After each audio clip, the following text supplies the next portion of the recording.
89 metų balandžio mėnesį pabaigoje įvyko Maskvoje pirmas laisvų nepriklausomų profsąjungų Sovietų Sąjungos suvažiavimas. Jame dalyvavo iš visų respublikų atstovai. Lietuvos darbininkų sąjungai atstovavo Kazimieras Uoka kaip vadovas.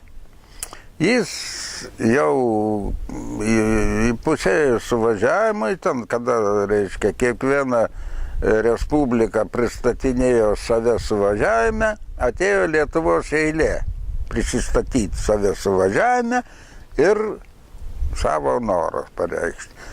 Kazimieras Uoka atsistojęs ir sako, kadangi Lietuvos Respublika ateityje bus nepriklausoma ir atsiskirs nuo Sovietų Sąjungos, tai kad nebūtų problemų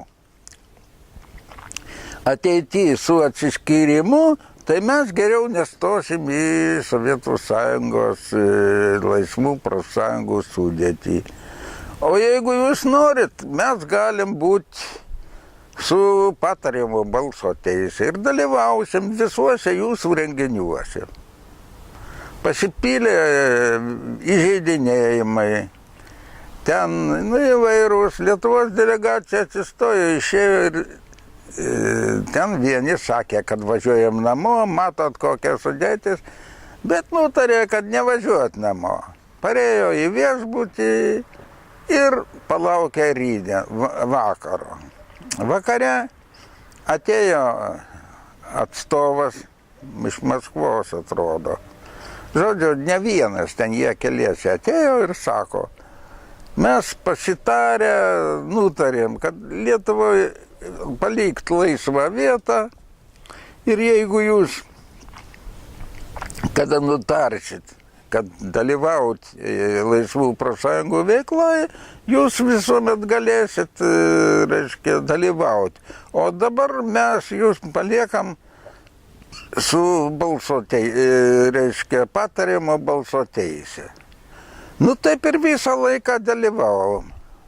Na, toliau pas mus veikla kokia buvo, reiškia, dirbom gamykloje, kariavom su administracija. Įvairiai buvo. Vienas, čia, matot, profsąjungų veikloj, kai dabar aš pasiklausau, kad va, ten pakelt atlyginimus, ten tada to taip nebuvo. Ten jeigu eini pas direktorių tuo metu, tai turi žinoti, ką tu kalbėsi ir ko tu sakysi, neprašysi, o siūlysi. Pavyzdžiui, jeigu kažkur tai kokiam ceche siūlai palydėdinti atlyginimus. Tai jam sakai, vat gerbiamas direktoriau, va čia va yra galimybės pakelt atlyginimus. O kieno sąskaita, ogi to ir to sąskaita. Va ten, daleiskim, kažkas tai nieko nedaro arba dirba, nenašiai, o jeigu padidinus našumą, reiškia pakils. Tai tada administracijas į profsąjungų vadus stebi visai kitaip.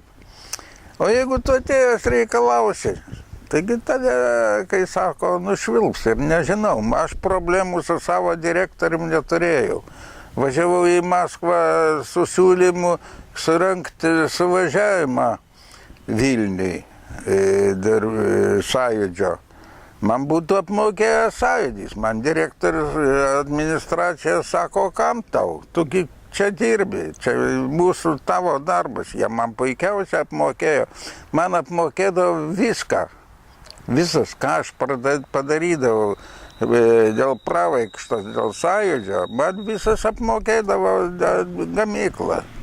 Taip, kad problemų, man atrodo, profsąjungų vadai turėtų, kaip čia pasakius, turėtų ir šitą kryptim susikaupti. Vien tik rėkti ant bačkos, tai čia sunku.